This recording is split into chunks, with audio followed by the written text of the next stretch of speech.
Bienvenidos a esta última sesión de cierre de nuestro programa que tiene que ver con el origen, es la encuesta que se hizo para conocer la situación de los museos y entidades culturales de Centroamérica, del Caribe y de México, desde luego.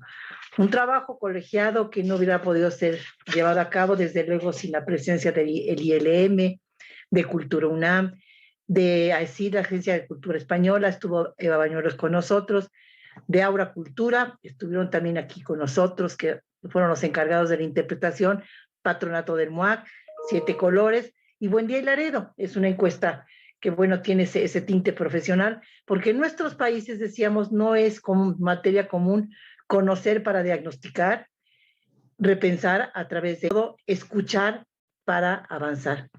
Entonces, bueno, este es el tema de la última sesión, escuchar para avanzar. Queremos avanzar, sobre todo en esta situación tan difícil que es la era COVID. Espero que todos estén bien en México con el temblor. Y estamos de lujo, cerramos de lujo, pues ahora nuestra conductora va a ser Gabriela Gil. Ella prácticamente no necesita presentación. Actualmente es coordinadora de la unidad académica de la UNAM, pero ha tenido una fuerte presencia en el INBA, el Instituto Nacional de Bellas Artes, en el CENCROPAM, en el ENCRIM, estuvo encargada del pabellón de la Bienal de Venecia 57-58 y de las muestras internacionales de arte en las 16 y 17 ediciones que estaban relacionadas con arquitectura. Ella tuvo un diplomado del ILM, que lo cursó en la ITAM, es egresada de la Maestría de Estudios de Arte de la Universidad Iberoamericana en México, tiene un posgrado en Gestión y Políticas Culturales en Barcelona, España, y bueno, de origen es licenciada licenciada en Artes por la Universidad Central de Venezuela. Entonces, seas muy bienvenida, Gaby Gil. No puedo retirarme sin agradecer, desde luego, a Paula, pues no solo encabezar esta encuesta, sino también la coordinación de este foro, y dejar la palabra a Gaby Gil, dar las gracias a nuestra productora Lucia Meliá, y es todo tuyo. Gaby, muchas gracias a todos ustedes. Muchísimas gracias, Chela. Bienvenidos todos. Para nosotros es un placer este tercer día de discusión, de reflexión. Agradecerle, por supuesto, a la Cátedra Inés Zamora en Gestión Cultural y al Instituto de Liderazgo en Museos por esta actividad, por esta encuesta fantástica que justo nos da la perspectiva de cómo está la situación de los museos y las instituciones culturales en nuestros países. Hoy tenemos un día especial, es un día donde vamos a cerrar con un título que a mí me gusta muchísimo, que se llama Escuchar para avanzar, porque precisamente el escuchar es uno de los grandes retos que tenemos hoy en día en la humanidad. A veces escuchamos poco y, sobre todo hablando de nuestros públicos y nuestras audiencias, escuchamos menos aún. Hemos tenido 2 días importantes. El primero se llamó Conocer para diagnosticar. Tuvimos unas intervenciones fantásticas donde nos hablaban justo de cómo estaba la situación, de cómo estaban los diagnósticos, si los hacíamos desde las instituciones y fuera de ellas. Y el segundo día, el día de ayer, pues estuvimos escuchando pues algunas propuestas para repensar las situaciones de las instituciones museísticas y cómo avanzar, pero no solamente desde la pandemia, porque como han dicho en estos 2 días, ya nuestras instituciones museísticas necesitaban un replanteamiento, un repensar su papel en el día de hoy, en la actualidad. Para acompañarnos hoy en este escuchar para avanzar y escuchar desde los públicos, desde las audiencias, desde los colectivos y desde las comunidades, tenemos a 3 profesionales que han desarrollado justo proyectos que comunidades y con los colectivos y sobre todo con los públicos, tanto artistas como interesados en los museos. Los voy a presentar una vez que vayan conversando con nosotros para poder tener la referencia de ellos. En primer lugar, voy a presentar a Baby Solís. Baby Solís tiene un proyecto muy interesante que se llama Obras de Arte Comentada. Baby es maestra en artes, análisis y decodificación visual y especialista en gestión museográfica. Desde el 2017 dirige la plataforma Obras de Arte Comentada, la cual se centra en la divulgación del arte contemporáneo, especialmente el emergente. Trabajó de forma independiente como curadora, gestionando exposiciones de arte actual en algunos recintos de su ciudad, Tampico, en el estado de Tamaulipas, y ha colaborado con instituciones como el Centro de la Imagen, el Museo de Arte Contemporáneo de Querétaro y la Feria del Libro en Chihuahua. Baby, te doy la bienvenida y por supuesto nos encantará conocer cuál es tu perspectiva frente a esta encuesta y frente a lo que estamos viviendo en las instituciones museísticas. Adelante, Baby. Muchas gracias por la presentación, Gabriela, y gracias al Instituto en Liderazgo en Museos por haberme invitado. Pues creo que solamente eso, ¿no? Todavía no vamos a comenzar con nuestras participaciones. Solamente quería agradecer por la invitación y también a las personas que están escuchando en vivo esta plática.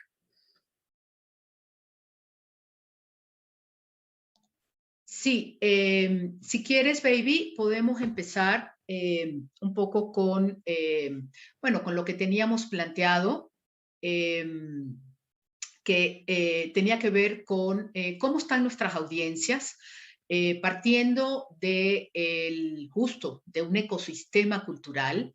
En tu opinión, y esta pregunta yo creo que la vamos, por supuesto, a ver con Haider y con Esperanza, pero ¿cuán afectadas, en tu opinión, emocional y económicamente, se encuentran las comunidades que asisten a los museos debido al cierre que tuvimos de estas instituciones durante la pandemia?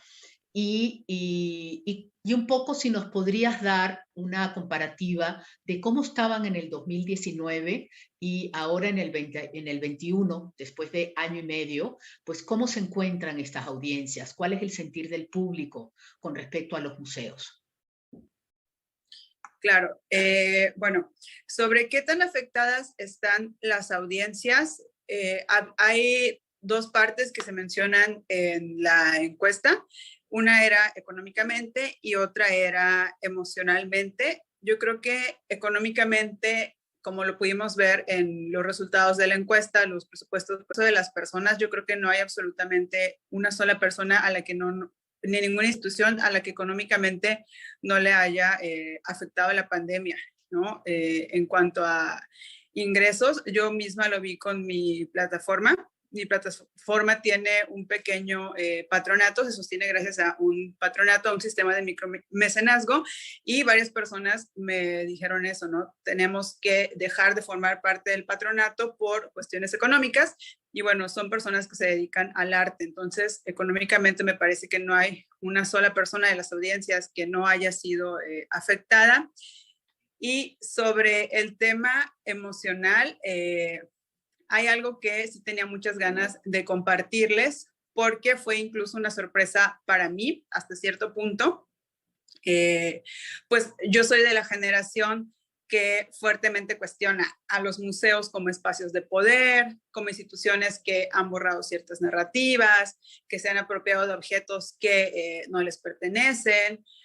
Incluso, bueno, me imagino que conocen el movimiento de justicia museal, y el movimiento de justicia museal parafrasea a Dora García y dice, los museos son para todos, pero solamente una élite lo sabe. Mi generación está como muy, muy consciente del lado no tan luminoso de esas instituciones, y me imagino que ustedes pues también lo han notado, ¿no? Varios reclamos creo que vienen de mi generación y la generación Z, ¿no? Que es todavía menor. Pero a pesar de que están tan conscientes de este lado, pues no tan luminoso de los museos, al hablar con la audiencia, la verdad es que varias personas dijeron que para ellas los museos eran tal cual su lugar seguro, ¿no? Esta expresión a mí me impactó mucho, y que incluso se sentían ahí tranquilas, inspiradas, reconfortadas, motivadas. Entonces, creo que ahorita pues es como muy común escuchar críticas hacia los museos, sobre todo en estos aspectos de justicia social que les mencionaba, pero en realidad yo creo que aunque suena un poco raro decirlo, como por el trasfondo de mi generación, pues creo que sí han hecho cosas bien los museos, en el sentido de que hay personas que ya en una conversación más casual se refieren a ellos tal cual con esto, que a mí se me hizo muy bonito, como mi lugar seguro, ¿no? Entonces, pues sí tienen como este aspecto positivo, aunque bueno, con la pandemia se perdió, entonces emocionalmente pues sí hay muchas personas de las audiencias que se encuentran afectadas por no tener como su lugar seguro. Había gente también que se refería a los museos como el lugar al que puedo ir a pensar sobre otros temas, ¿no? Que son más allá de mi trabajo y de mi vida cotidiana. Pero no era como lo que me gustaba de cómo se expresaban es que no era como cierto escapismo, ¿no? Que es lo que podrías decir al ver, no sé, una película muy palomera de Hollywood, ¿no? Como esta sensación de aquí me despreocupo. No, era como aquí pienso, como si involucrada, pero en otras cuestiones. Entonces, bueno, eso es lo que yo he notado, ¿no? Que las tiene, pues sí, tristes. También para varias personas pues eran parte ya de su rutina, ¿no? De su día a día, y también es como desajuste. Y comparado con el 2019, pues el 2019 fue como un año muy activo artísticamente, incluso no sé, en estados bueno, fuera de la capital, ¿no? En Chihuahua, por ejemplo, hablando con personas de Chihuahua, decían como, es que aquí ya estaba viendo como más actividad en cuanto a exposiciones, y se veía como muy fuerte, y después, pues bueno, vino la pandemia y se tuvo que pausar todo un rato, porque como incluso lo refleja la encuesta, el 60%, ¿no? Ya está abiertos. Entonces, pues bueno, respecto al 2019 sí se sintió como esta sensación de que algo se detuvo, pero también la sensación de que algo está comenzando otra vez, ¿no? Se está reactivando, aunque otra cosa que yo noto de las audiencias, y esto olvidé decirlo al principio, pero también se me hace muy, muy positivo de parte suya el querer escuchar, ¿no? El tal cual tener un foro dedicado a queremos saber qué es lo que piensan las audiencias, se me hizo, pues se me hizo una gran idea. Y bueno, otra cosa que piensan es las audiencias es que sí es importante como esta cuestión de lo presencial, pero va más allá de lo presencial, ¿no? Muchas veces pensaríamos que lo que se extraña es el estar en contiguidad con los objetos del museo. Pero pues en realidad tampoco en un museo puedes tener tanta proximidad física, ¿no? tiene que haber con mucha distancia. Lo que noto que extrañan más allá de la presencia física de los objetos son las lecturas y los sentidos que, incluso los valores que los museos otorgan a sus colecciones o sus objetos mediante las museografías, mediante las curadurías. Y pues bueno, a grandes rasgos creo que esas son algunas cosas que yo noto de cómo está la audiencia afectada emocionalmente, ¿no? Por este cierre que hubo de los museos. Muchas gracias, Baby. Fíjate que de lo que comentas es efectivamente muy interesante y coincide un poco, yendo otra vez a la encuesta, con respecto a esta pregunta que estamos abordando, esta pregunta específica de las audiencias. Los encuestados comentaron que el 65% se encontraba muy afectado. El 31% algo afectada, y solamente un 4% dijo que no se encontraba afectada. Eso quiere decir que este contenedor que es el museo, que expresa y que lleva adelante contenido, pues es un contenedor que cumple una función justo de contingencia. Es decir, que recibe a los públicos, pero además les da la posibilidad de poder expresar y de poder estar como ese espacio seguro, pero un espacio seguro que no solamente se ve en pandemia, sino también un espacio seguro y disfrutable para el desarrollo de los propios públicos. Es decir, el museo como un museo empático, ¿no? Hacia allá quizás y ayer hablando en la sesión de Juntanza, justo cómo la empatía, cómo el museo debe ser empático con los sentires y también con las necesidades de las audiencias. Y para eso también le quiero ahora preguntar a Haider Orsini, pero antes de preguntarle, por supuesto, lo quiero presentar y que nos comente un poquito más sobre lo que él está viviendo con las audiencias allá en Colombia. Y Haider Orsini es, es originario de Valledupar, Colombia, es curador y gestor de arte contemporáneo, vive y trabaja en la ciudad de Barranquilla, en el Caribe colombiano, y se formó como licenciado en arte y folclore en la Universidad Popular del César. Realizó estudios en el programa de maestría sobre estudios del Caribe en la Universidad Nacional de Colombia, San Andrés, y ha gestionado importantes plataformas de circulación y difusión de artistas en el Caribe colombiano, entre ellas la Red Artistas del Caribe del 2011 al 2014. Su foco de trabajo aglutina reflexiones críticas sobre el paisaje, el territorio y las prácticas comunitarias decoloniales. Actualmente se desempeña como curador de la plataforma Caníbal, que si no la conocen, por favor, búsquenla, es muy interesante, y dirige el programa Prácticas de Distanciamiento, otras formas de acercar el Caribe del Banco de la República de Colombia. Haider, bienvenido y vamos contigo en este conversatorio tan rico, como decimos los caribeños, y bueno, coméntanos un poco cómo va tu trabajo con las comunidades y las audiencias allá en Colombia. Hola, Gabriela. Gracias al equipo, a Paula, a Gabriela, a todos allí en la cátedra Inés Amor, también de la universidad. Y bueno, a mí particularmente quiero enfocarme en dos puntos al respecto. Uno es como dentro de los públicos, hablando de públicos, digamos, este foro me parece pertinente relacionarlo con la encuesta que han desarrollado porque es una forma de activar, una forma de dinamizar, una forma de poner en discusión, digamos, la sistematización del rumor, digamos, de la atmósfera del presidente y este momento de crisis que está atravesando todo un sector cultural. El hecho de poder diagnosticar hoy y de poder activar este diagnóstico, porque los diagnósticos se estaban volviendo letra muerta. La idea era como incorporarlos, generar unas revisiones profundas que permitieran una construcción de políticas culturales públicas, locales y regionales, y digamos que esta sistematización de la información, esta tabulación, esta graficación, si se puede decir, estaba quedando como en un sentido de almacenamiento, de archivo muerto, y el hecho de que pudieran activar este foro para dinamizar esas herramientas, esas percepciones, me parece muy poderoso y creería que es un modelo para revisar importante, para revisar en adelante cómo los diagnósticos y sus discusiones, porque no solo quedan ahí, pueden ser más efectivos en este objetivo de la construcción de las políticas culturales públicas.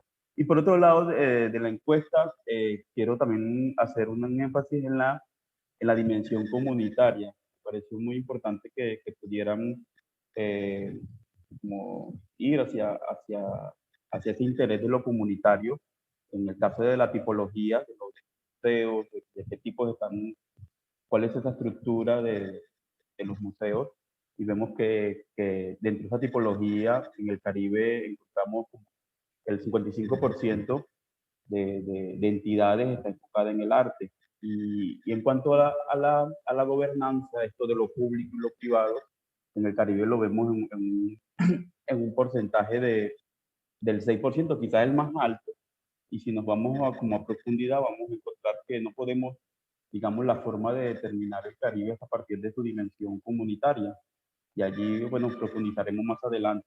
Pero y eso también determina un poco la relación con los públicos. Digamos, los museos, si bien vienen en una lucha antes de la crisis, una lucha por democratizar sus contenidos, llegar a nuevos públicos, transformar un poco sus espacios de pensamiento, pues yo creo que la situación de la pandemia radicalizó esta crisis en términos económicos, en términos de, de, de acceso del público, y porque, bueno, la economía, digamos que ha sido más de parte de los museos, por lo menos el 20-30% que representa la taquilla de ingresos también, pues, terminó por sepultar algunos proyectos. En este caso, desde el Caribe colombiano hay una crisis profunda, más allá de la pandemia. Vivimos el cierre de algunos museos antes de la pandemia, el cierre del Museo del Caribe, que es uno de los museos más importantes de la región, en este espacio cultural. También pues, el Museo de Arte Moderno de Barranquilla también está en una crisis bastante, en unas dificultades bien grandes. Su actual sede no se pudo construir. Y así vemos una cantidad de, de espacios que están sufriendo un poco esta crisis radical que fue la pandemia, pero que ya venía 10 años, estos últimos 10 años han sido cruciales porque la reducción del presupuesto económico nacional, que muchos tanto en México como en Colombia, dependen sistemáticamente de los recursos públicos, pero que también nos pone a pensar hoy eso de lo institucional y de la gestión. Si bien hay una dependencia de los recursos públicos, también hay una red de trabajo comunitarias que están como transformando esta visión del modelo institucional y de la gestión, que bajo una pequeña escala se mantuvieron vivas, activas y pudieron moverse y pudieron generar estos lazos comunitarios más que todo en los espacios eh, descentralizados del arte, espacios que por general no vemos y por lo tal siempre como las crisis se dimensionan en la medida en que las vemos, ¿no? Pero creo que hubo un trabajo, se realizó un trabajo anterior de lo que llamamos las gestiones o el tránsito de la gestión a la digestión, que fueron esas otras formas de trabajo y de sobreponerse a la economía y la infraestructura que afecta un poco las instituciones. Y emocionalmente creo que los públicos también tuvieron tiempo para ver qué faltaba en la ciudad. Si bien algunas personas no se relacionaban con el medio, con los museos o con estos escenarios, también es una forma de cómo lo sienten y los perciben dentro del conjunto de la ciudad, ¿no? Porque no solo también es la persona que asiste, que va al museo, sino la percepción de alguien que siente tener un museo en la ciudad. Por esa concepción de vivir en un lugar donde que lo tiene todo, ¿qué pasa cuando no está en estos lugares? También yo creo que ese vacío, ese silencio también tuvo lugar en este espacio de crisis, y la gente también se preguntó por aquellos lugares que no existen, con los que nunca se han relacionado. Y yo creo que allí también en ese silencio también nació un público muy, muy fuerte, muy poderoso y en el Caribe. Creo que el Caribe ha sido como entre esa eh, paradoja, ¿sí? Si bien digamos que esta cuestión de la gestión la hemos homogenizado, creemos que es una herramienta para la consecución de algunas cosas, y en el Caribe se ha convertido casi que en una herramienta política para asumir algunos imaginarios, algunos ideales de trabajo frente al desarrollo social de las comunidades. Creo que aquí también hay una conciencia sobre eso, y ese tal el caso que algunas instituciones bueno, comunitarias están jalonando recursos por encima de algunas instituciones públicas o privadas. O sea, digamos que este tipo de organizaciones están a un nivel de trabajo en el Caribe que supera este concepto vertical de lo que es la institución. Y la institución también es un imaginario en el Caribe, porque a ciencias ciertas no existe. Lo institucional en el Caribe es algo que se está inventando, y que lo estamos inventando en esa lucha con lo que domina el dinero, con lo que domina los objetos, con lo que domina la cultura.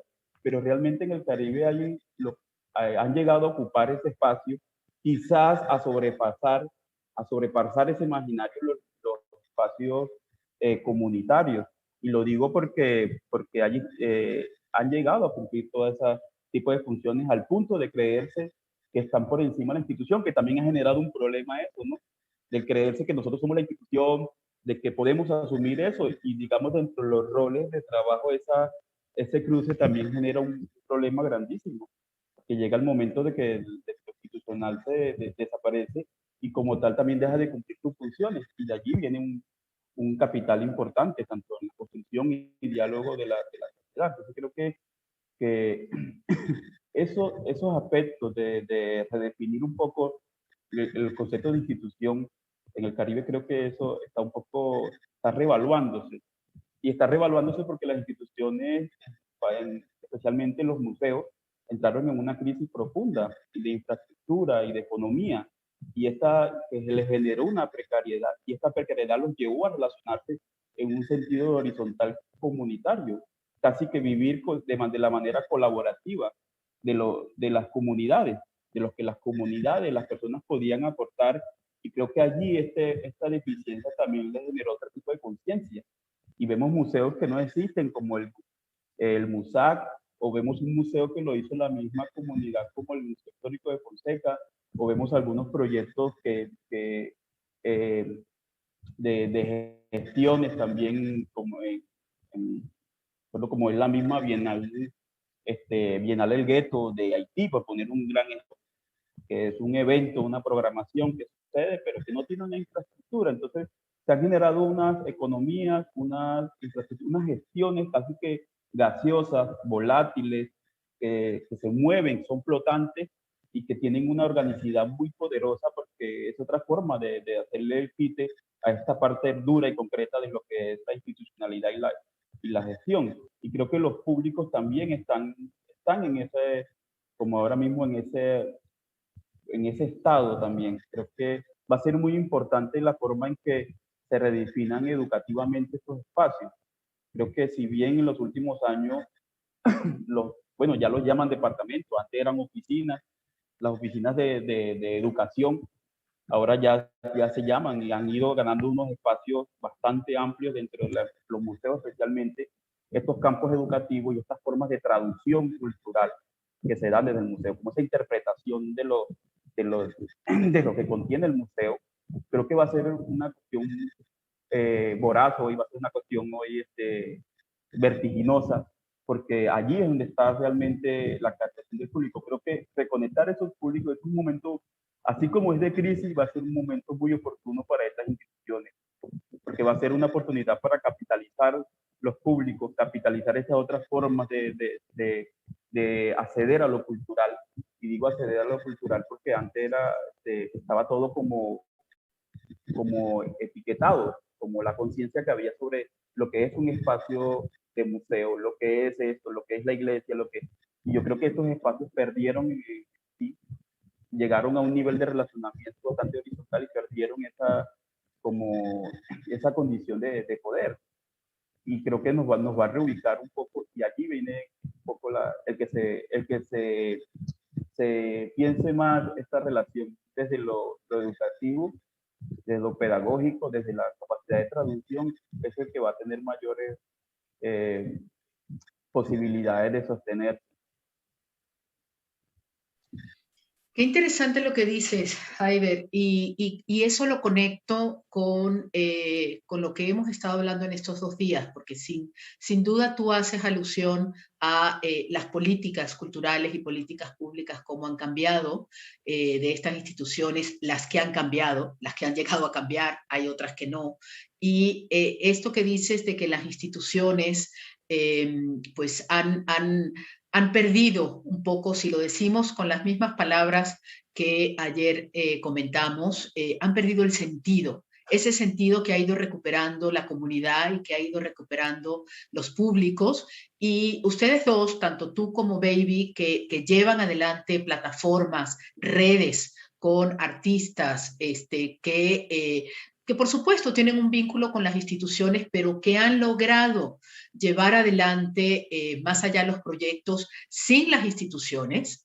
Eso es interesante porque finalmente lo que se está buscando es repensarnos, es decir, los que trabajamos con las instituciones dentro o afuera y los que nunca han trabajado con las instituciones, pero están haciendo proyectos que buscan instituciones. Entonces es un repensar absolutamente desde las distintas esferas, desde los de afuera y los de adentro, es decir, esto que estamos viviendo hoy en día, sin duda nos lleva a tener que visibilizarnos desde distintas esferas. Lo que antes era, ya no va a volver a ser, eso es un hecho, pero ¿qué queda ahora? ¿Cómo repensarnos y cómo escuchar lo que decía Baby, cómo escuchar efectivamente a esas audiencias? Cómo escuchar a esos públicos para poder hacer proyectos mucho más efectivos, mucho más eficientes y que realmente lleguen a un producto de sostenibilidad de esos propios proyectos. Y para ello voy a invitar a nuestra tercera participante el día de hoy, Esperanza de León, que nos acompaña desde Guatemala. Esperanza es docente, artista y curadora educativa independiente, psicóloga e investigadora que concibe lo artístico como ingrediente de la salud integral y del pleno ejercicio del derecho. Consultora en didáctica de arte para entidades públicas y privadas en Guatemala, cofundadora y codirectora de la Escuela Independiente Creatorio Artístico Pedagógico, cuyos contenidos transitan por el arte, la psicología y el pensamiento colectivo. En este ámbito, Esperanza, además tu nombre, que tiene que ver con esta posibilidad emocional que tenemos y cómo está ese estado emocional de nuestras audiencias, un poco la pregunta con la que iniciamos esta plática hoy. ¿Cómo están desde Guatemala? ¿Qué dice Centroamérica en ese sentido con todo lo que hemos estado viviendo en este último año y medio? Primero, ahí siguiendo el patrón de los compañeros, gracias por la invitación y gracias a todo el esfuerzo colectivo combinado para poder tener esta información de la investigación que nos convoca. A mí me gusta mucho los datos que nos hacen poner pies en la tierra y a veces es difícil de encontrar en nuestros países ese tipo de información, así que gracias por la organización, el trabajo, el interés. Luego sí, me posiciono desde Centroamérica, tiene sus particularidades dentro de la extensión de nuestros territorios. Y pues bueno, un dato muy interesante dentro del estudio es que de México, ya no recuerdo del Caribe, pero en México estoy segurísima que el mayor porcentaje de instituciones culturales era público, es decir, con fondos públicos. Y en Centroamérica privados, desde fondos privados. ¿Qué quiere decir esto? Que las iniciativas vienen desde la misma población, porque en nuestros países hay una ausencia de la figura del Estado y una desconfianza también en el Estado. Así que, pues, hacemos nuestras propias iniciativas.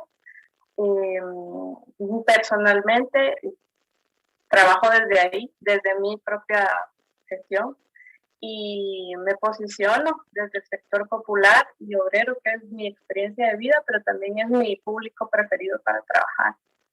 En este paisaje, en esta descripción de espacios, digamos, pues nuestra población definitivamente ha tenido una afectación económica, sí. Y yo quisiera hablar desde los tres sectores que represento, desde el sector docente, desde el sector popular, desde el sector también de los trabajadores del arte. y definitivamente hemos visto afectada nuestra economía, pero a ver, veamos. ¿Qué pasa en las emociones cuando tenemos una dificultad para sostener el día a día, para sostener la sobrevivencia? Hay un momento de estrés, obviamente. ¿Y qué pasa cuando hay una dificultad de proyección hacia el futuro? Tenemos afectaciones a distintos niveles, ¿verdad? Niveles del sueño, a nivel de ansiedad, y esto dificulta también nuestro pensamiento creativo y nuestra planificación, y eso nos deja con una desorientación que hace difícil nuevamente el encontrar la solución. Y esto no afecta solo al público, nos afecta como trabajadores del arte. ¿Cuántas personas, eso no recuerdo en el estudio, si había, yo creo que no había pregunta sobre cuánto disminuyó el personal, cuántos perdieron su trabajo dentro de la industria y dentro de los museos. Y, pues bueno, creo que como dijo Haider, hay también en la angustia de la propia sobrevivencia y de la angustia del cuidado de sus participantes, que no cuenta con canales claros para poder acceder a la información en arte y cultura, a los museos específicamente, para volver a convocar a esos espacios a sus estudiantes. Entonces, este docente se encuentra en una situación de adaptación y desamparo difícil. Los públicos que yo quisiera representar con mi voz, que son la niñez y la juventud, igualmente están desconectados, no digamos del museo, están desconectados entre sí, porque debido a que son sujetos a la decisión familiar de si salen o no salen, de si participan o no, porque muchas veces tienen que pedir prestado el dispositivo porque no cuentan con uno propio. No solo se han desconectado de sus propios circuitos de asistencia a instituciones, sino de sus círculos de apoyo. Entonces, si están conectados en grupos, no tienen espacio para el diálogo entre sí y están rompiéndose muchos lazos y muchas estrategias de convivencia de las instituciones. Debemos de repensar maneras para ofrecer esto que está.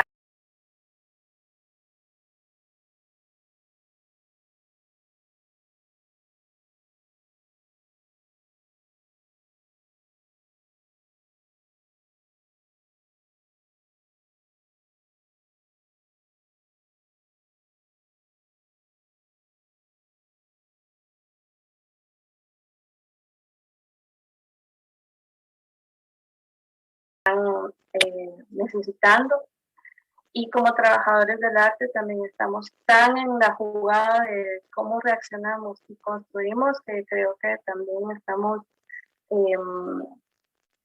cayendo en la respuesta inmediata, en la poca reflexión a veces para poder reaccionar a tiempo, ¿verdad? Y eso pues es noble en el sentido de que estamos intentando reaccionar, pero también creo que si algo yo pudiera decir es, tomémonos un tiempo también para reflexionar, no tengamos miedo a la ausencia. Se te apagó el micrófono, Esperanza. Para poder repensarnos y para poder responder con pertinencia, sabiendo de que nuestra actividad transita, como lo describía Baby, no solo por la comunicación y la educación, sino también por el ofrecimiento de espacios seguros, de convivencia, también ofrecemos un espacio de regulación, como una válvula, así como las ollas de presión, ¿verdad? Nuestros espacios en el arte y la cultura son espacios que descompresionan no solo a nivel social, colectivo, sino también a nivel de los individuos. Y para eso me gustaría citar tres eventos quizás que parten de museos y que fueron reacciones pertinentes, según yo, para atender justamente las necesidades de la pregunta que nos lanzan ustedes, que por supuesto a mí me interesa mucho más lo emocional y creo que por ese lado voy a hacer estas citas. Y el primero es el MoMA, que en mayo del 2020 ellos publican una revista, y les voy a pasar el link luego para que lo pongan en el chat, para que lo puedan compartir, junto con su departamento de educación y la gente que tenían en ese momento trabajando en el departamento, crearon como unas sugerencias, una serie de actividades que se llaman prácticas artísticas para el bienestar. Y es una serie de como instrucciones para hacer acciones que no impliquen convivencia, que te ayuden a resignificar la caminata, resignificar los hechos de contemplación y llamar un poco al equilibrio emocional, hecho por los expertos del MoMA. Se me hace que una institución como tan pesada como esa, que se haya tomado el tiempo de elaborar algo tan delicado, tan suave, nos invita a las otras instituciones a probar. Pues si ellos se atrevieron, probemos nosotros también. El siguiente evento o respuesta o acción es, también les voy a pasar el link, es un diario, como un instructivo para llevar un diario que se llama Diario Creativo de Andar por Casa, hecho en conjunto por este colectivo Pedagogías Invisibles español, y una editorial de fanzines que se llama Hostia, un libro. Es un diario descargable que te ofrece también actividades y reflexiones para acompañar. Y luego, pues, por supuesto, tengo que citar algo que yo he hecho y que lo hice justamente, lo hicimos con el CAP, mi compañera Flor y yo, y Miriam Barrón del área de pedagogía crítica del MOAC. Organizamos un taller de verano hace poco, para la escuela Emiliano Zapata, para algunos chicos de ahí, y nos centramos justamente en reflexionar sobre los aspectos que componen nuestra vida y cómo podemos aprovechar este tiempo distinto para ahondar un poco mejor.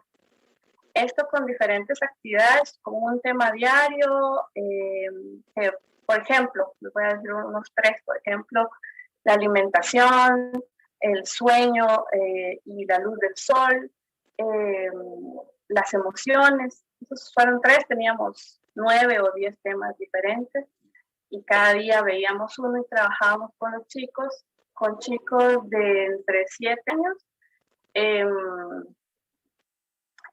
que llegaron a reflexionar y a producir también objetos simbólicos de estos temas, y tuvimos una conexión en 10 días, que el día final, en el Zoom final, los padres, abuelos, todos los cuidadores que apoyaron y los niños, terminamos con una sensación de vinculación a pesar de la distancia.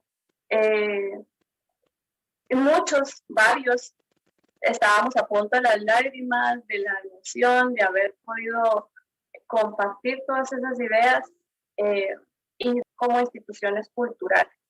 Creo que no solo ofrecemos comunicación, educación, sino que también ofrecemos equilibrio, no solo a nivel social, sino a nivel emocional. Podemos hacer. Y teniendo este potencial, digamos, creo que si lo reforzamos, respondemos a una necesidad latente que está ahí, en el aire, y que hay pocos espacios para responder a eso. Entonces, por ahí me iría yo. Eso creo que sería mi aporte. Y ya. Saludos a todos y todas. Y todos. Muchísimas gracias, Esperanza. De verdad que abres un tema poco explorado en nuestros ámbitos, que tiene que ver justo con esta salud emocional, que sin duda es salud mental.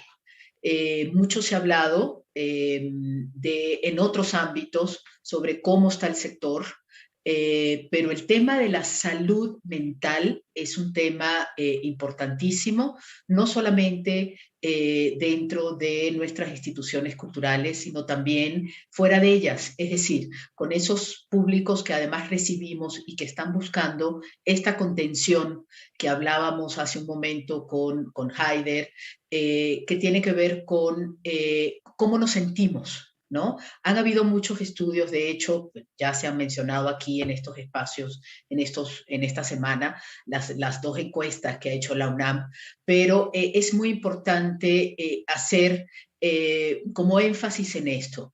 ¿Qué ofrecen nuestros espacios culturales, nuestros museos, a nuestros públicos? Y si nosotros, como garantes de este bienestar desde adentro, estamos escuchando a nuestros públicos y a nuestras audiencias. Un poco con esto quiero abrir el conversatorio entre todos y por supuesto invitar a los que nos escuchan a hacer sus comentarios o sus preguntas, porque este es un tema que de verdad que poco hemos explorado, así como qué pasa con el estado de salud, no solamente de las instituciones, sino de los que trabajamos en ella y también de los que nos visitan. Y para este conversatorio, a mí me gustaría un poco preguntarles a Baby y a Haider si esto que nos acaba de compartir Esperanza, que es muy potente, que es muy poderoso, este estado, hacia dónde vamos en el estado emocional, ustedes lo han podido vivir a través de sus espacios, de sus plataformas, de la interacción con el público y también con las propias instituciones. ¿Qué dicen los otros de nosotros, de los que estamos adentro, de los que producimos dentro de los espacios culturales? No sé si Baby, Haider, alguno de los dos, podamos. Baby. Sí, sobre la última frase que dijiste, como qué dicen las otras sobre nosotras, bueno, sobre ustedes, las personas que están adentro de los museos, a mí sí me gustaría compartirles, tal cual se los quería leer, porque anoté como varias cosas que son las expectativas que las usuarias tienen de los museos. Y bueno, se las voy a leer tal cual. Lo que me dijeron es que esperan buena propuesta curatorial, buena museografía, apertura a talentos emergentes. Esto fue mencionado varias veces, ¿no? A las artistas jóvenes les gustaría poder ser parte de la programación de los museos. Esperan atención al público, esperan que desaparezcan, esperan que no cobren por tomar fotos, esperan que liberen el wifi, esperan que dejen de darle espacio a los violentadores, que su acceso sea para todas, que saquen más convocatorias, que devuelvan lo robado, que no te ande vigilando el guardia por traer mochila. que ya no hagan exposiciones que lleven X en el título. Ejemplo, nosotros en lugar de la LX, nosotros juntes con X o tres mundes con X, que le paguen a las artistas que exponen, que le paguen a las becarias y voluntarias, que hagan perreos para que vaya más gente, que sean públicas las convocatorias para poder trabajar en ellos. Al menos a mí me parece que en México el único museo que conozco que tal cual es pública la convocatoria para trabajar en él, creo que es del Jumex, y me imagino que es porque es privado. Que nos expliquen cómo funcionan, que se ajusten a la realidad social de donde se ubican, que sigan dando cursos en línea, que existan en más ciudades, que haya variedad de propuestas en sus guiones curatoriales, que tengan su colección en línea, que usen TikTok, que se preocupen por el desarrollo de la sensibilidad de las personas que los visitan, que la museografía no esté a una altura muy arriba, que tengan una cafetería o restaurante funcional, mínimo una maquinita para comprar agua cuando no hay bebederos, que sean inclusivos lo más posible con grupos marginalizados, que no caigan en corrupciones o nepotismos, que no exhiban al mismo artista hombre blanco heterosis de siempre, porque hasta parece que se lo andan rolando de museo en museo, como a cierto personaje, que socialicen su acervo, que hablen del racismo, el machismo, el colonialismo, pero también de los sueños, la falta de privacidad de datos, de cómo WhatsApp, Facebook y otras redes sociales son usadas para esparcir noticias falsas, que hablen del dolor de la ruptura de una amistad, que se vuelvan escuelas para aprender ciencias naturales a través del dibujo, que se anuncien en canales de televisión y radio que la gente escucha, que despidan a los funcionarios, directores, curadores y demás que tengan prácticas misóginas, clasistas o racistas. Esto incluye también aquellos que no solo tienen prácticas, sino que también tienen tweets, declaraciones y demás cosas de ese tipo. Y que no se rehúsen a tocar las dudas sencillas del público. Cosas como si hay que dejar de exhibir a Picasso, como el historial que tiene de maltrato hacia sus parejas, o cosas muy sencillas como por qué un plátano tirado a mitad de la sala es arte. Y como verán, pues las peticiones creo que son bastante heterogéneas. Y creo que hay unas que en realidad son, de cierta manera, no son tan complicadas de llenar. Por ejemplo, seguir ofreciendo cursos en línea, yo creo que no es algo tan complicado. Y no sé, yo recuerdo, por ejemplo, en 2017, 2018, haber escrito tal cual a museos como persona foránea y así de que si por favor podían abrir determinado curso en modalidad en línea. Incluso me acuerdo de haberles explicado de por qué es relativamente fácil hacer esto y hasta decirles, es que mira, tú puedes cobrar por el curso y así generas ingresos, así como mira, te doy todas las opciones de lo que puedes hacer. Y la respuesta era como, pues por el momento no es algo que tengamos contemplado, muchas gracias, ¿no? Pero bueno, con la pandemia creo que se dieron cuenta que pues es muchísimo más sencillo de lo que pensaban. Y como podemos ver también de estas peticiones de la audiencia, pues hay una parte muy importante que tiene que ver con demandas de justicia social, por ejemplo, lo de que dejen de dar espacio a violentadores, o que devuelvan lo robado, que creo que no es el caso de tantos museos, por ejemplo, en México, a diferencia de, pues, no sé, pienso museos en Inglaterra, ¿no? Que tienen objetos de países que fueron esclavizados por Inglaterra. Que sean lo más inclusivos posibles con los grupos marginalizados, que no caigan en corrupciones y nepotismos, que no tengan trabajando a nadie sin pago. Entonces, bueno, creo que de esto podemos concluir que para las audiencias es importante no solamente lo que se exhibe, no solamente los programas públicos, sino también en qué condiciones se exhiben las cosas, a costa de quién se crean los programas públicos. Y creo que tener en cuenta esto, pues es una forma, ¿no?, de ser,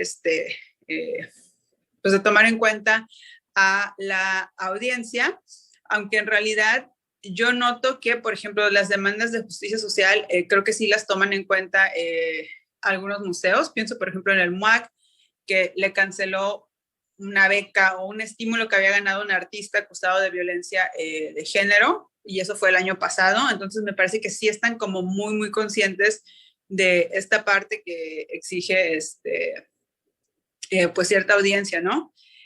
Yo creo que sí lo tienen en claro. Lo que quizás podría decir que no se tiene tan en claro es la importancia que tiene para el público atender dudas muy, muy simples. Recuerdo que en el primero de los conversatorios de esta serie, alguien mencionaba esta frase que también utilizan en Justicia Museal, creo que era Paula, de que a los museos les hace falta calle, y no sé cómo interpreten ustedes esa frase, pero al menos yo la tomo en lo de que les hace falta calle, como justamente poder contestar dudas que parecen ser muy, muy básicas, ¿no? Como lo que les decía, ¿no? Es una audiencia que realmente tiene la duda genuina de, bueno, ¿por qué un performance es arte, no? Y siento que son dudas que muchas veces no se atienden, o cuando se atienden se hace enfocado a niñas, como a un público infantil, como que se piensa que son las únicas que tienen estas preguntas, y la verdad es que pues mucha gente bastante, sí, ya en edad tiene la duda, pero es incluso gente que sí tiene contacto con el arte, ¿no? Pero igual y le gusta como un arte un poco más tradicional. Y pues yo creo que igual en los programas de formación a públicos, pues sí valdría la pena intentar como disipar esas dudas. No sé si a veces se tenga la impresión de que como son cosas muy sencillas o muy básicas, realmente el museo no le afecta, ¿no? Por ejemplo, el Museo de Arte Contemporáneo no le afecta que la gente se esté cuestionando como por qué un plátano pegado en la pared es arte, porque dirán, bueno, es que mi público es otro, ¿no? Mi público es el que ya entiende, el que ya sabe, el que no viene con estas dudas, pero yo creo que sí afecta que la audiencia en general tenga como todas estas dudas, porque, y eso también lo mencionaron en la primera plática, de una encuesta que se realizó, no aquí, no relacionada con esta del Instituto de Liderazgo en Museos, sino otra plataforma y hace como 2 o 3 años, en la que muchas personas decían que no le encontraban función a ser artista, ¿no? Como profesión. Y también, bueno, por ejemplo, a la hora de que haya recortes de presupuestos o tal, si las audiencias amplias tienen como pues estas dudas disipadas y entienden como, bueno, ¿por qué no es algo descabellado darle presupuesto a los museos para que exhiban plátanos pegados en la pared? Pues bueno, eso podría ayudar incluso, no sé, pues para que incluso la audiencia, el público se involucre, ¿no? En querer apoyar a los museos, en entender como realmente por qué son importantes. Y no sé, yo siento que esta parte de las audiencias a veces no es tomada en cuenta, o cuando es tomada en cuenta es con este enfoque, ¿no? Que son dudas que tienen solamente las niñas. Pero bueno, yo veo como un sector muy, muy amplio que tiene estas preguntas, y a veces me parece que no es, no sé, que no es atendido.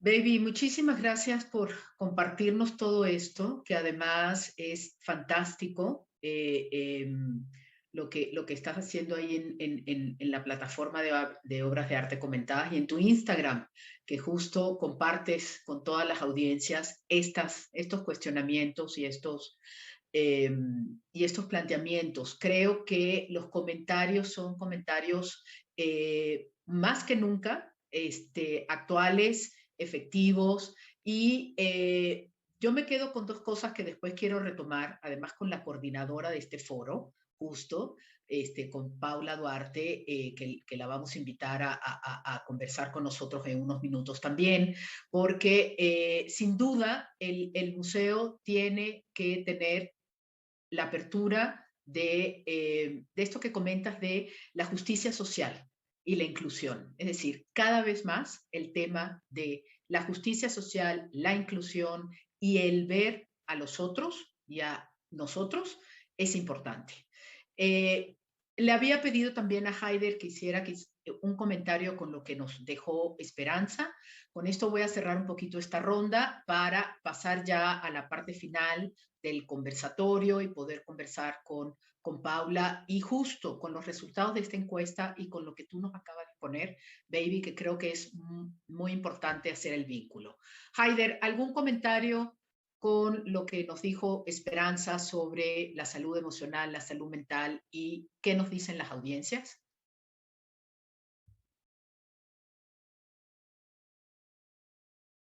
Micrófono. Lo que nos dice, de lo que nos habla Esperanza, es un espacio inexplorado, inclusive para los museos y los espacios culturales. Creo que esto no es un tema que no se venía como revisando, y yo creo que es un tema fundamental, porque lo que mueve el arte son emociones, y digamos que cuando el museo se deja de pensar como el fin y se convierte en el medio, se convierte también en un coleccionista de emociones, más de que coleccionar arte, y las preocupaciones de los museos han ido cambiando en ese sentido, que pasaron de la conservación al diseño de exposiciones, de contexto, y ahora yo creo que estamos en esa etapa de administrar las emociones, y porque es con lo que el público se conecta, con una serie de sentimientos, de emociones allí. Creo que ese va a ser y lo hablamos de futuro, y podemos hablar, yo creo que ese va a ser el futuro de los museos, en el sentido de administrar estas emociones, porque también creo que los museos han ido progresando lentamente en contexto, y que hay una diversificación también de museos. Creo que también al público, también cuando hablamos de museo, también tenemos que hablar de esta diversificación tanto de disciplinas y de emociones. Yo creo que ha habido un miedo, en los museos, dentro del museo existe un miedo por la experimentación, por la exploración, por esta diversidad. Creo que allí ese espacio de escucha está ampliando un poco las nociones, ya pues está perdiendo el miedo de ensuciar las paredes, el miedo de eso que decían de que al museo le falta calle. Yo creo que son estructuras muy rígidas, muy concretas, que les ha costado como deshacerse de todo este andamiaje. Y creo que ese diálogo precisamente los está cuestionando, y más allá de ese diálogo, esa propuesta liviana, yo veo el museo como esta cuestión muy pesada que no se puede mover, y creo que esta levedad de lo comunitario, de otros trabajos, también lo están llevando a repensarse. Creo que el futuro podría ser eso que habla Esperanza, de esto de coleccionar las emociones. Creo que también allí, hacia allá va el museo del futuro, como un coleccionista de emociones. Coleccionista de emociones. Qué bonito. Y yo un poco, ahorita vamos con Esperanza, un poco con esto que le acabas de plantear, Haider, pero también me gustaría que pensaran un poquito, y tiene que ver a raíz de también una pregunta que nos hacen, es ustedes como curadores, porque ambos, tanto Baby como Haider y también Esperanza, han ejercido la curaduría. ¿Cuál es el papel de los curadores en esta accesibilidad? Es decir, ¿creen que son accesibles dentro de lo que se está planteando el museo, o por el contrario crean algunas barreras para esta accesibilidad hacia el público? Esa pregunta la voy a dejar allí para decirle a Esperanza qué opina de este coleccionar emociones. ¿Estás por ahí, Esperanza? Sí. Estoy. Pues que, no sé, que es una especie de Shangri-La, ojalá. Pero es una realidad, yo creo que sí es una realidad. O sea, toda la lista de comentarios, si nos ponemos a revisar toda la lista que leyó Baby, está cargada de eso, de a veces de inconformidad, de enojo, de deseo. O sea, está cargada de esa energía, de la respuesta viva, de la respuesta emocional a la visita. está cargada de un deseo de realmente responder también. Y eso es otra particularidad que mencionaron también al principio, que representa toda esta serie de conversaciones, este foro, representa esta disposición de escucha que no ha estado tan viva desde las instituciones. No digo solo de los museos, sino de fundaciones, bienales, galerías, todas las instituciones del arte y la cultura.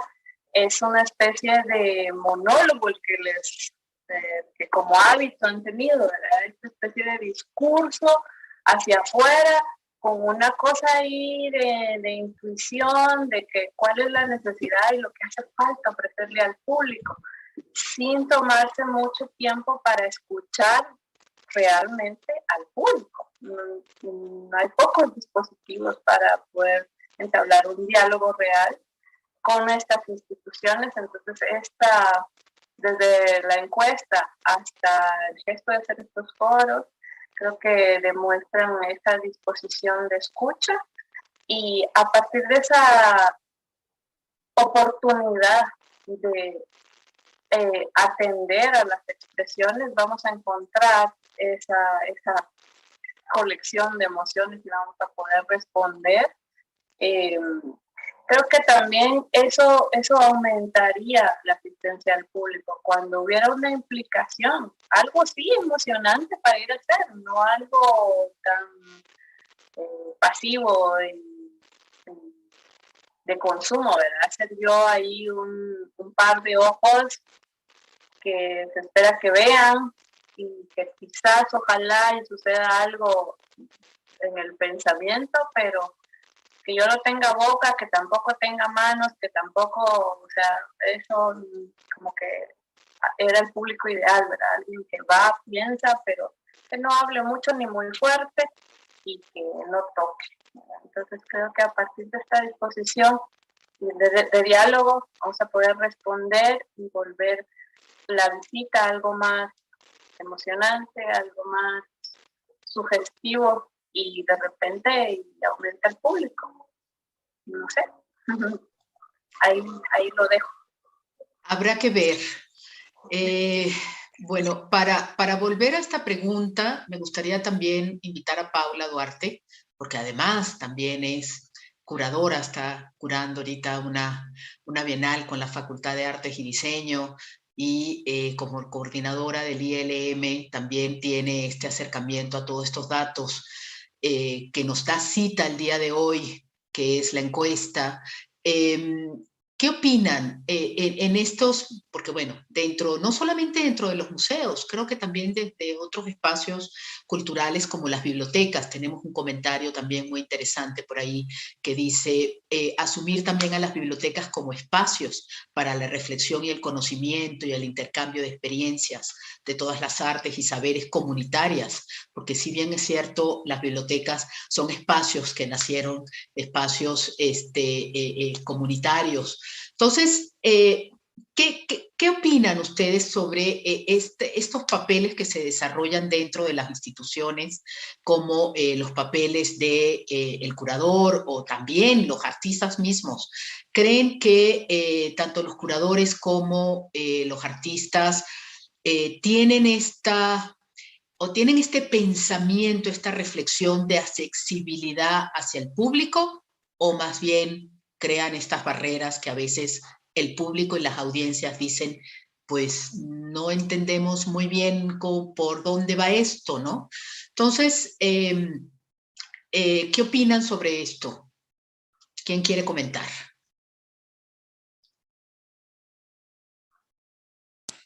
Sobre lo que mencionaban de la accesibilidad, yo creo que hay artistas que sí tienen muy en claro que quieren que su obra se vuelva comprensible para el público. Yo creo que pues sí hay artistas que tienen esa intención, pero también es cierto que hay artistas que les interesa el reconocimiento más de sus pares o de las instituciones. Pienso que ambos caminos tienen sentido. También sobre la pregunta de que si las curadoras deberían de hacer las cosas más accesibles, lo que yo noto es que las curadoras ahorita sí tienen interés en temas que a la audiencia le importan. Bueno, al menos pienso en los museos de arte contemporáneos. Yo sí veo que intentan tocar temas que son importantes para la audiencia.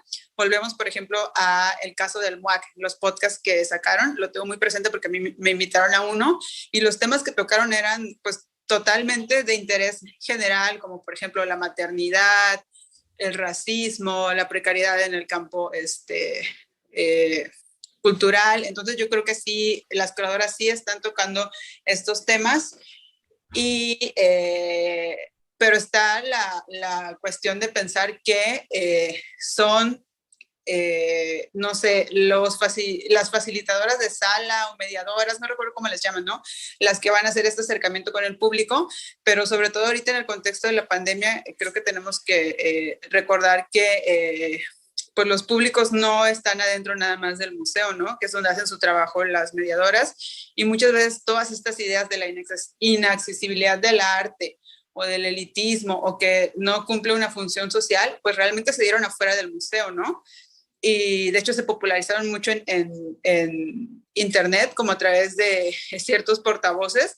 Entonces igual el museo pues podría hacer pues trabajo fuera de sus muros. Sobre todo creo que ahora están como muy conscientes de que existen afuera de sus muros, que también eso es algo que escuché en otro de estos foros, que se dieron cuenta de que su tienda en línea compraba mucha gente de Durango, ¿no? Como de otros lugares. Entonces igual, no sé por qué parece que les estoy dando soluciones, pero yo así de pues lo que puedo, pues, no me gustan las cosas prácticas, pues sí, ¿no? Un programa de mediación, pues más allá de los muros. A mí sí me preocupa, al menos por el contacto que tengo con audiencias, cómo es muy común esta idea de que el arte no sirve para nada, ¿no? Pero no creo que sea, volviendo a lo de si es que las artistas tienen que hacer obra más accesible, yo pienso que no, en el sentido de si tú quieres tratar un tema muy específico que requiere como cierto conocimiento de la historia del arte, o sea, está bien, trátalo. Creo que quien tiene que hacer como el trabajo de volverlo accesible quizás son, no son exactamente las artistas, ¿no? Como figuras de los museos, pero más allá de únicamente estando dentro de las salas. Creo que también por eso existimos las divulgadoras, ¿no? Como para hacer ese trabajo de accesibilidad, que creo que la divulgación no es una figura que tenga tanto peso como si la curaduría, o no sé ustedes qué opinen. Yo creo que se habla muchísimo más de curaduría que de divulgación, y quizás pues son o somos quienes deberíamos de hacer ese trabajo. No creo que las curadoras, pues a mí me parece súper bien si quieren seguir hablando como de cosas muy en específicas, ¿no? Mientras hayamos otras personas que podamos asumir el trabajo de la accesibilidad, ¿no? Y se me ocurre por la divulgación, o sí, los museos, pero un trabajo más allá de lo que hacen las mediadoras que están en la sala física. Paula.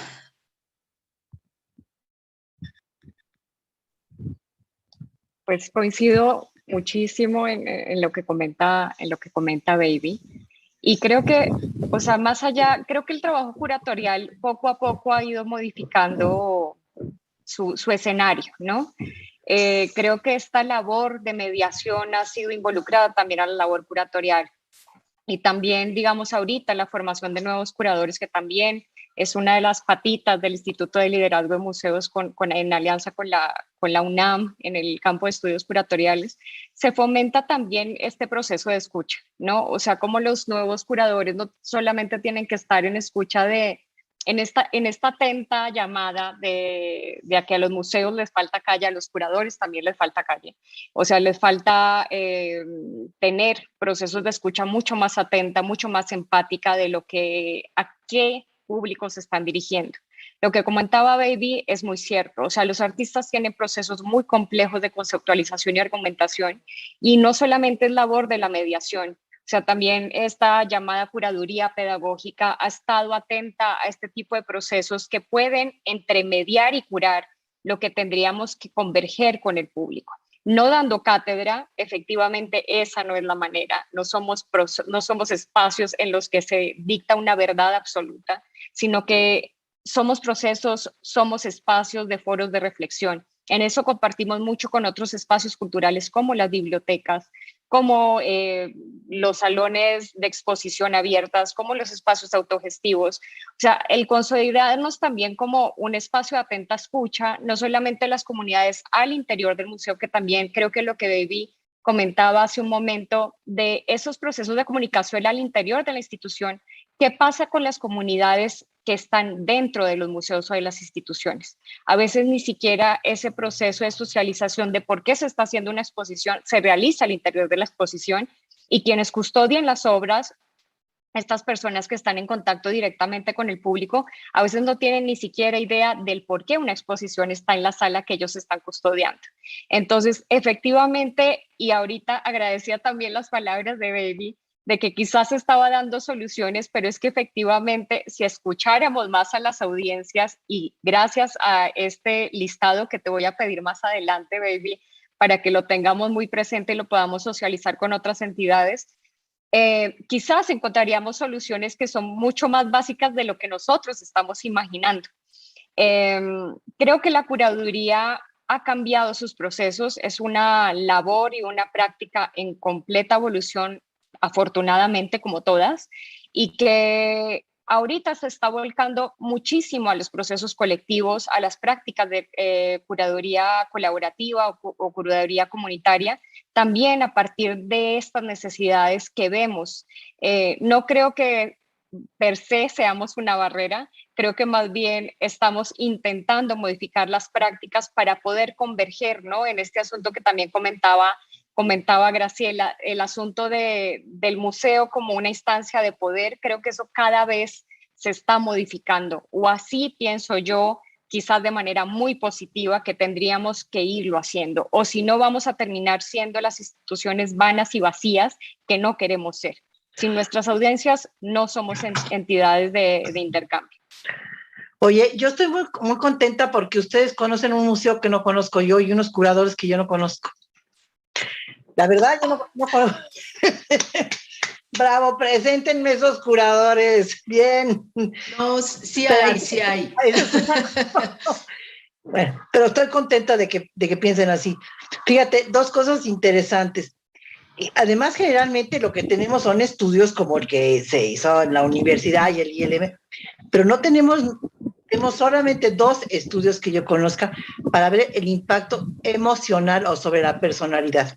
Uno lo hizo CIMAS Consultores sobre el impacto cualitativo del trabajo en los públicos en red, y el otro la Escuela Nacional de Servicio Social sobre el programa MOAC en tu casa, que siempre pensamos que el arte puede cambiar vidas y que los museos cambian vidas, pero no tenemos ningún estudio de carácter científico que nos diga que eso es verdad. Eso lo hizo la Escuela Nacional de Trabajo Social y la Escuela de Psicología en MOAC en tu casa. Un estudio largo, 5 generaciones estudiaron, porque todo lo que estamos diciendo está padrísimo, pero es un supón. Supón que el museo comparte el poder, supón que los curadores ya están pensando, supón que nuestros estudiantes de estudios curatoriales van a salir con una nueva visión. Ojalá, Paula, ojalá. Yo hasta no conozco uno que quiera compartir el poder. Uno. ¿No? Entonces, estoy de plácemes, y todo, no solo eso, sino también pensar que los estudios se tienen que hacer en el ámbito cualitativo, que es lo que Paula y yo vamos a hacer. Ya nos propusimos eso, el próximo va a ser así. Entonces, Gaby, no sé, me metí en la conversación porque me apasioné muchísimo y Por supuesto, me dejaron muy contenta con eso de que los curadores ya están pensando en los públicos y del museo comparte el poder. Ya me voy, díganle. Haider, cuéntame desde el Caribe, ¿qué piensas? Graciela, ¿Es cierto o no? A mí me gusta esa intervención de Graciela, precisamente porque esto es una utopía también, ¿no? Graciela, esta es la utopía, el gran paradigma, ¿no? Y sentir también, creo que también eso nos habla de cómo nos estamos relacionando con el imaginario que tenemos de museo y de curadores, ¿sí? Entonces también, pues yo entiendo la curaduría como una práctica cultural, que más allá de que moviliza moviliza, más allá de movilizar obras y artistas, moviliza sistemas culturales. Desde allí lo entiendo yo, y en ese sentido lo entiendo como en la dimensión comunitaria de ese trabajo. Y si nos vamos como a esa mirada, pues es un poco de entender esa diversificación de la curaduría. Pues ¿qué le va a interesar a un curador de un museo compartir el poder? Pues no, digamos que la curaduría siempre se ha medido por la capacidad de producir exposiciones o la capacidad de invitar artistas, de que más exposiciones tenga, y el que más pues artistas invite o con más artistas reconocidos trabaje, pues hay un sistema de valores y de legitimaciones, que si bien el museo es dueño, es el gran centro de ese proceso de legitimación. Pero como te decía, también el hecho de que muchas personas lleguen a la curaduría por distintos caminos, como pasa en América Latina y el Caribe, los curadores llegamos a la curaduría por la gestión. Muchas veces se quedan en la gestión. Muchas veces este número de curadores no llegan a producir exposiciones, sino una serie de procesos de trabajo colaborativo, de conexiones de personas, o sea, se quedan en algunos lugares y comienzan a tener sentido y a producirse en esos lugares, pero como dentro de la curaduría no está, el que no llegue a lo positivo, pues no es curador. También un poco como vamos entendiendo este trasegar o este camino o este navegar de la curaduría. Estos diversos nichos, y creo que la curaduría lo que hace el curador, digamos que hace poco hacíamos un taller en Nicaragua, del Centro Cultural, la red de centros culturales de España en Nicaragua, precisamente sobre la curaduría, y hacía un taller sobre pensar y hacer la curaduría comunitaria, y hablábamos de la curaduría comunitaria, el rol social del curador y la gestión curatorial, y tratábamos mucho esos temas. ¿Por qué? Porque al parecer hay una imagen singular de lo que es el curador o la curaduría, y creo que esa imagen hoy pues está en plural. Creo que hay muchas formas de curaduría, por lo menos si alguien quiere ser un curador hoy como Cuauhtémoc Medina, por poner un ejemplo, o el mismo José Roca en Colombia, sería un curador del fracaso, porque las condiciones hoy no están dadas para erigirse o producirse en ese sentido. Las condiciones culturales, de infraestructura, de lo que se está pensando hoy no están dadas en esa dimensión. Entonces, creo que hoy, pues, ir tras esos prototipos de curaduría, pues, no, pues es un fracaso totalmente. Pero creo que hoy también vienen haciendo una fuerza colaborativa fortuita en algunos sentidos, de que hay curadores que bajo su experiencia de conocimiento de un territorio, pues se vuelven muy fuertes y generan un nivel de conexión, de interconexión, de relaciones bastante poderosas desde lugares que uno jamás podía imaginarse. Y bueno, también el hecho de esa relación territorial hoy, cómo están inmersos en esos problemas que aquejan esos lugares. Entonces, sí, hoy también vemos que amigos reúnen, un amigo le hace la curaduría a su compañero y ahí comienza una relación curatorial. O sea, yo creo que no podemos perder de vista esa dimensión, esa pequeña escala, porque no todo, ya hoy, ni siquiera está interesado en llegar a ese prototipo curatorial, y que la curaduría de estas instituciones está basada, yo por lo general, basada en unas cuestiones muy del escritorio, está basada en unas cuestiones, bueno, en unas formas de hacer la curaduría. Yo no critico eso, la verdad, porque lo entiendo y sé que ese es un lugar, pero me gusta más lo que está pasando en otros espacios, y cómo la curaduría algunos lo han dicho, cómo se ha desmembrado también. Creo que hacia allá voy yo un poco, hacia ahí.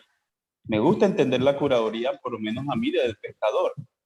Creo que así como se ha entendido desde el comisario, desde el sheriff, desde el chamán, también podemos irla entendiendo desde los personajes más cercanos que tenemos en nuestro entorno, y allí le vamos a encontrar un sentido muy distinto a ese que estamos imaginando, que es el curador que trabaja en el museo, y ese es un tipo de curador que ya estuvo y que fue muy importante, lo es todavía muy importante, pero que que hace unas funciones dentro de esta diversidad distintas a las que podría hacer otro curador en una comunidad. Y hay que entender eso como no la sustitución del curador. Creo que es un problema cuando tratamos de sustituir o pedirle a ese curador que comparta el poder, que comparta sus privilegios, que comparta esto, lo otro. Yo creo que pedir eso como también absurdo, porque bueno, el Tao goza de su medio y este medio le provee eso. Pero creo que hay otros lugares poderosos, hay otros lugares con otras voces, con otros sentidos, que sería más interesante explorar. Y en esto está la curaduría comunitaria, todos estos espacios de trabajo que surgen desde el mismo Caribe también. Oye, yo te propongo otra cosa. Fíjate, bueno, no me gusta hablar en primera persona, pero a mí me gusta ser retadora. Antes de salirme del MOAC, tenía yo un plan que era irme yo de enlace, ya tenía mi camiseta y todo, y que el enlace se fuera a mi oficina como director. Es un experimento buenísimo, pero pues ya no se dio. A ver qué director sería capaz de ceder el poder y poner al público del que tanto habla, alguien del público, una semana en su lugar. Eso sí eso es ceder el poder. Creo que no estamos preparados, ¿eh? Que ahí Caníbal tiene toda la razón.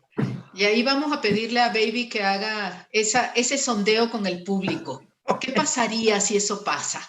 ¿O qué piensan las audiencias de esto? Claro que iba a tener su propedéutico, no nada más así, una semana iba a estar viendo todo lo que sucedía y no iba a hacer decisiones importantes, ¿verdad? Bueno, no eran pero está cooptado, entonces. Pero era compartir el poder, ¿no? Bueno, no iba a decir, ahora voy a subir el era un intento de... Pero a ver, era un intento a ver, ¿estás dispuesto? ¿Qué tanto estás dispuesto a escuchar? ¿Qué tanto estás dispuesto a irte a la taquilla, como cualquier enlace, o como cualquier mediador, irte a la taquilla, o con el vendedor de boletos, vete a la taquilla una semana para que escuches al público, a ver si son capaces. Yo los reto, un curador o un director, los reto. Listo, está el reto planteado. Creo que hay también en lo que dice Graciela, pues es eso, ¿no? Y ese llamado a la desarticulación no solamente de los curadores, sino del museo como un ejercicio de poder. Absolutamente. De los directores, de los gestores, o sea, de cómo nos consideramos como estructuras, ¿no? Y en esa práctica de atenta escucha, pues escuchemos a Baby, que estaba ahorita también ahí ávida para hablar. Es que me encantó la idea de Graciela, es algo que se tiene que hacer, pero ya que estamos hablando de retar, y ya más en confianza y de ceder el poder y no sé qué, por ejemplo, Graciela, ¿tú aquí nos podrías decir así abiertamente cuánto ganas?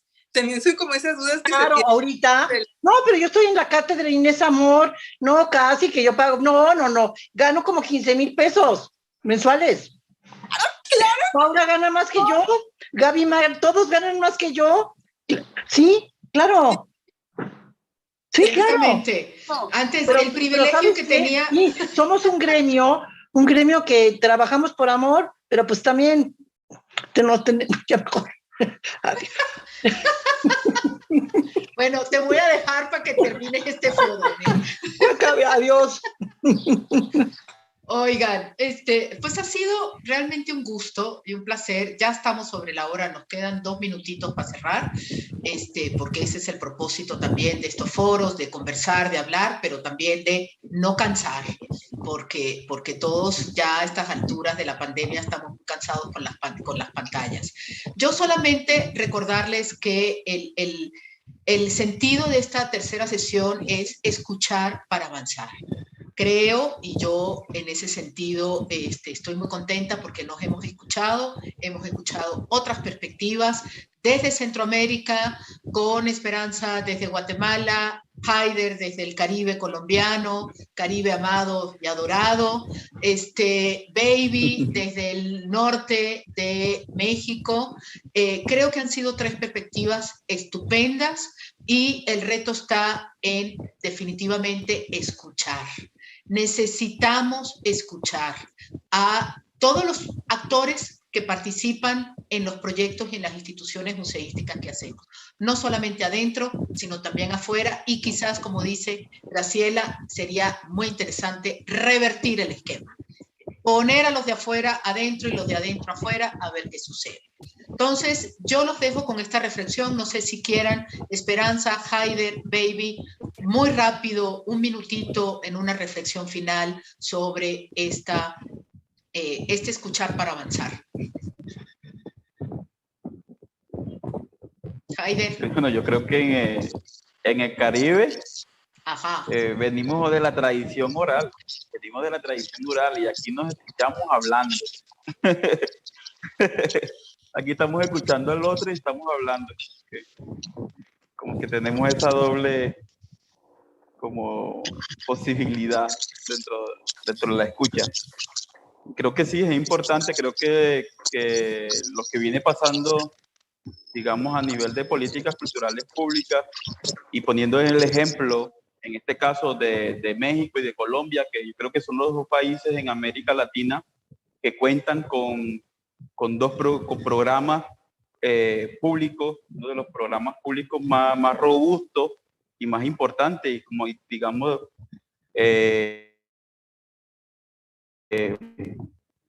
con ANPO, diría yo, políticas culturales públicas, como lo es el POCA y el programa de concertación y estímulos en Colombia, yo creo que, y que han venido, pues, con el pasar de los últimos 5 o 10 años, se han venido desfinanciando, o sea, ha sufrido.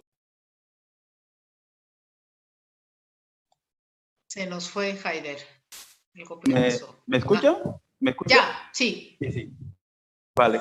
No, estaba comparando a México y a Colombia en este caso, que son como dos de los países en América Latina que cuentan con programas, con políticas culturales bastante fuertes, como programas de financiación, de estímulos culturales, programas además robustos como el FONCA, y el programa de concertación, de estímulos en Colombia, y la de financiación que han venido teniendo también ha sido bastante grande.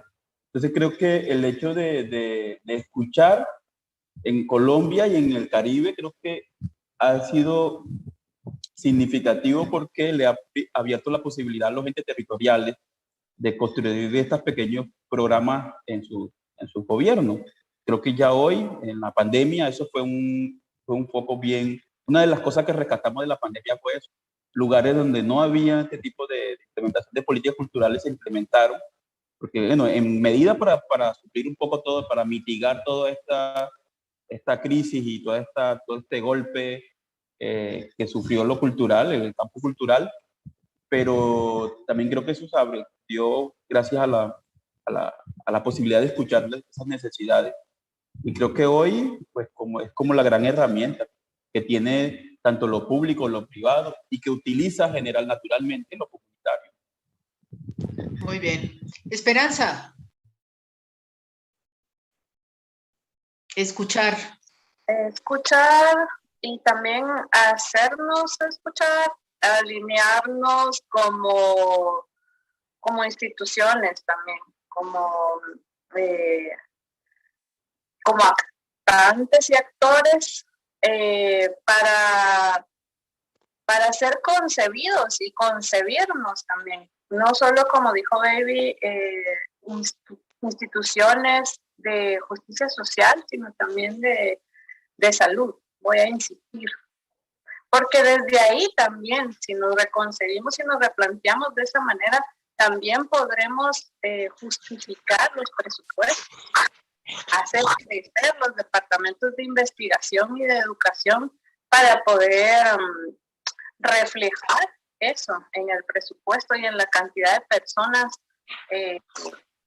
reinventando estas formas de una manera en donde sí se permita y se fomente el diálogo realmente y se creen esos dispositivos para lograr recoger y circular la información. Entonces, por ahí diría yo, que nos concibamos a nosotros mismos y nos hagamos ver así, desde ahí, desde estas instancias de justicia y de salud, y que desde ahí mismo justifiquemos nuestros presupuestos para crecer estos esfuerzos que hagan realidad esos deseos, ¿verdad? Esos ideales. Gracias, Esperanza. Baby, escuchar, bueno, tú escuchas todo el tiempo a través de la plataforma. Cuéntanos, escuchar cómo. Graciela, ¿me odias? ¿Te odio o qué? ¿Te odio? No, ¿por qué te voy a odiar? ¿Cuánto ganabas? No, ya estoy haciendo cuentas, no, te dije más de lo que gano, no, son como $750 para los que...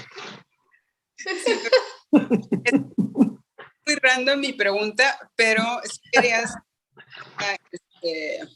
ahorita que estábamos hablando de escuchar a las audiencias, yo sí quería retomar lo que dije hace un rato de que hay cuestiones como muy, muy básicas que las audiencias ignoran, y justamente como por no conocerlas sienten esa distancia a veces con los museos, como justo desde un sueldo o cómo le hace una persona para poder ser parte, ¿no?, de trabajar en un museo. Sí, siento que una forma de escuchar a las audiencias pues es también trabajar con esas cuestiones como más del día a día, que parecerá que incluso no tienen nada que ver como con el arte o con la misión de los museos, pero creo que el poder como hablar transparentemente de ciertas cosas, por eso mi pregunta random del sueldo. Eso, ¿sabes qué? Métete a transparencia y haz una aplicación y di cuánto ganan Lucía Medina y Graciela de la Torre, y te va a salir. Y te metes a transparencia. No, de hecho sí, creo que sí está porque es toda gente que ha buscado tal cual cuánto ganan como ciertas personas del MAC, para que la gente, neta, se ponen a buscar como los sueldos es súper, súper común, por cierto, pero sí, como habla, con la lista de cosas que leí, pues fue la audiencia de hacerte comentadas, ¿no?, la que me platicó conmigo para hacer esta lista. Muchas gracias. Muy bien, pues bueno, les paso las palabras a Paula y a Graciela para cerrar esto. Yo les agradezco mucho, ha sido un privilegio estar con ustedes en este cierre de este foro, que vendrán otros, por supuesto, y pues gracias al ILM y a la Cátedra Inés Amor. Paula, Graciela. A ti, Gaby, muchísimas gracias por moderar esta mesa, a Haider, a Baby, a Esperanza por su tiempo, por su compromiso, por sumar todos estos comentarios de la audiencia, o sea, que realmente llegaron desde ahí. Creo que ahí tenemos que basar nuestros próximos esfuerzos a cómo acercarnos y cómo escuchar empáticamente a cada una de las audiencias, porque son así en plural. Me llevo muchísimas reflexiones y me llevo un agradecimiento enorme por la posibilidad de socializar este estudio que nos costó mucho trabajo, pero que a pesar del trabajo que nos ha costado, viene mucho trabajo detrás de él. O sea, queremos seguir trabajando ahora, enfocarnos a en serio fortalecer estas alianzas que no solamente se vislumbraron en esta sesión del foro, sino en las otras dos anteriores, a quienes también agradecemos a muchísimo a los invitados que nos ayudaron también a socializar la encuesta en toda la región. Y esta consolidación de alianzas tiene que ser, como lo hablábamos desde un inicio en los foros que realizamos, de sana existencia, de empática escucha, de una suma de esfuerzos, y no solamente a nivel operativo, sino también a nivel emocional. Y me llevo también esta reflexión que encontramos a partir de la escucha, de que el museo siempre se percibe como un lugar seguro, y que hay que tenerlo en cuenta a partir de los términos de justicia museal, también dentro de los términos de museo situado que el día de ayer vimos en la sesión. Tenemos que vivir de lo que nos rodea, tenemos que escuchar no solamente nuestras dialécticas, sino también nuestros contextos y servir para ellos. Muchísimas gracias a la Cátedra Inés Amor, a esta colaboración grandísima con el Instituto de Liderazgo en Museos, y a todos ustedes por escucharnos durante estos 3 días. Pues mira, felicidades. Gaby, cerramos con gracias por armar esta serie de foros, estos 3 foros. Y por aquí salió una palabra importante, muchas salieron: justicia social, justicia cultural. Es lo que tenemos que pensar. Y el año entrante es uno de los temas que vamos a tratar. Estamos emplazados para hacer esta nueva estudio, no encuesta, estudio de impacto cualitativo en Centroamérica y el Caribe. Ya lo platicamos, Pablo y yo, ya lo platicamos con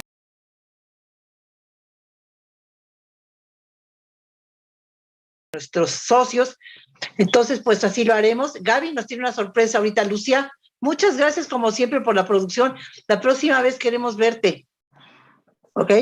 Y les tenemos una sorpresa que ahorita Lucía va a anunciar, y la cual es la artífice Gaby Gil. Bueno, solamente decirles que del 20 al 23 de septiembre tenemos el primer encuentro internacional de cátedras extraordinarias. Es un encuentro interesante que justo aborda estos temas de derechos humanos, género, justicia, producción editorial, práctica artística a través de las cátedras. Lo pueden seguir por la página de Cultura UNAM y los invitamos. Es en línea, iniciamos el lunes 20 con una actividad muy interesante de la Cátedra Nelson Mandela en Derechos Humanos en las Artes y pues invitados todos a la fiesta del primer encuentro internacional de cátedras. Muchas gracias. Nos vemos en los próximos Gaby. foros. Antes de que finalicemos, me gustaría hacer un agradecimiento enorme a Luis Ramírez, quien ayudó no solamente a formar este foro, sino también